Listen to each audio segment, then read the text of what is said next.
Hey, how's it going? In today's video, we're taking a look at another Pokemon Plamo collection, number 55, Scizor, from Bandai. Yeah, I know, it's been a while since I reviewed a Pokemon kit. This kit was released in December of 2024, costing a little bit over $21 Canadian plus tax. Scizor is my favorite bug-type Pokemon, so when it was announced, I knew I had to get this kit. And spoiler alert, love the looks of this kit, hate touching it. So let's start the review and find out why. Well, just starting with the box, we got the model kit on the box art in a pretty cool looking pose with the effect parts. Keep in mind these type of kits are advertised for children, so they say no glue or tools needed because you can pretty much just pop them out of the runners, but they're going to leave nasty nub marks, so I don't recommend it. In addition, due to the simplicity of the build, there's not going to be that many runners. Yeah, it's going to be a quick and easy build. The side of the box does show the model kit when completed with the effect parts and the stand that does come included. Keep in mind the image of the kit is of a painted kit, so yours is going to look a little different. And here it is finished up, complete straight build. I didn't panel line it, though I did use all the stickers, which isn't many. Only using it for the eyes and claws. And visually the kit looks good, just a good one-to-one model kit iteration of Scizor.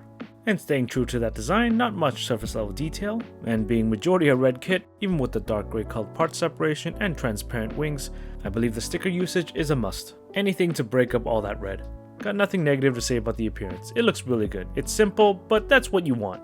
Too bad I'm not as positive with the engineering of this kit. Just want to bring this up now before I go into articulation. The arms and wings are attached with a ball and socket joint and they pop off pretty easily. I believe this is due to the ball joint being so close to the part without having a spacer in between that when it goes into the socket, there isn't much room to move around, so when you're actually moving the joint, it just makes it easier to come off. Quite a bit annoying, but the saving grace is at least you can reattach it easily.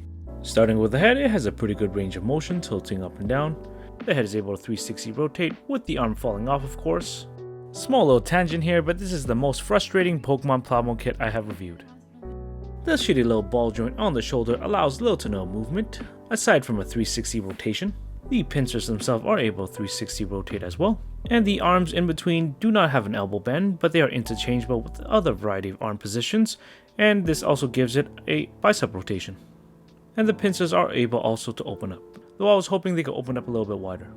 The torso is connected with the ball and socket joint, and you can see this ball joint here actually has a little bit more of a spacer, so you'll get a little bit more movement out of it before it pops out. Though still not good enough to do an ab crunch or back extension.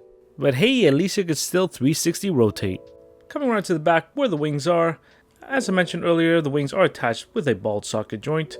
Ball joints are supposed to have quite a bit of swivel movements, unfortunately not for this kit. The wings are barely able to move, and because they are on an angle, you can't really rotate them properly either. And like I said earlier, excessive movements will pop off the wings. Moving down to the legs, the leg joint is able to 360 rotate. And look how stable that connection is, because it's not on a tight ball joint, it's actually on a peg. But because of that peg, there's no hip rotation, but we do get upper thigh rotation. Knee bend pretty much only goes to 90 degrees. And that's it for articulation. Yeah, it's lacking in this department.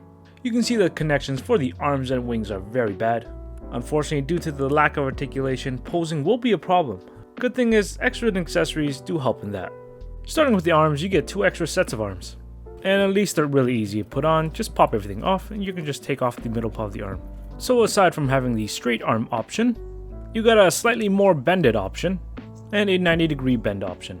It makes sense because the arms are so thin that you can't really put a joint in there. Actually, you might be able to, but the joint might not be as strong. And with these options, at least you could pose the arms in different ways. Now, if only you get to balance when standing, which is actually pretty hard. Good thing it comes with a stand. There's 3 sections of the arms able to rotate, allowing a lot of posability, and the base of the stand has 4 positioning slots. This will help balance Scizor out when you put on an aerial pose. The arm attachment point is right in the back, and it's pretty solid. Unfortunately, same can't be said about the wings and arms. God damn it. Thank God this kit comes with a display base. Any attempt at a ground pose will make you go crazy because of the balance issues, so aerial poses is definitely where it's at. And you don't have to worry about it falling off of the display base because the attachment point is quite strong. And this is definitely how I'm going to be posing the kit. But in addition, with the display base, it also comes with some effect parts. I guess the effect parts is to simulate bullet punch. You're given a small stand, the base of the arm can't swivel about, it's attached with a ball and socket, and the end of the stand has another ball and socket that could connect with any of the 4 attachment points on the effect parts. Honestly, the inclusion of the effect parts is very cool, though I don't like the stand it's used on. It's such a small base, it could easily get knocked over, and I would have preferred if it could have attached to the main display base instead of having its own. Overall, I'm very happy that this kit actually came with these accessories, or else Scizor will just be standing there idly. Now for a shake test, I don't have high hopes for this kit, so yeah. Boo! You stink! Moving along, it stands around 5 inches tall, a little bit over 12 centimeters, with a wingspan of 4 inches, a little bit over 10 centimeters. For size comparison, here it is next to the entry grade X72, master grade X72, real grade Scizor, and here's some fellow Pokemon Plamo, Garchomp, Gengar, and Metagross. Then we got Haro, DK, Doraemon, Nunchucks, a Nerf Mega Blaster, a screwdriver, and a rubber ducky. As for shelf presence, it's not that big, but not that small. It's around the same size as the other Pokemon Plamo kits. But when compared to the Penelope, I guess they're kinda small.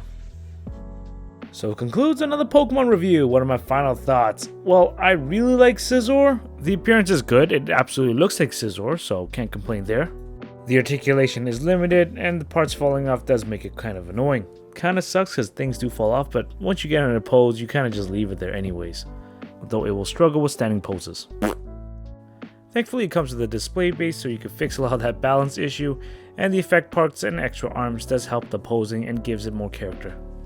And though it is a very easy build, which is great for beginners, I think that $21 is too expensive for this kit.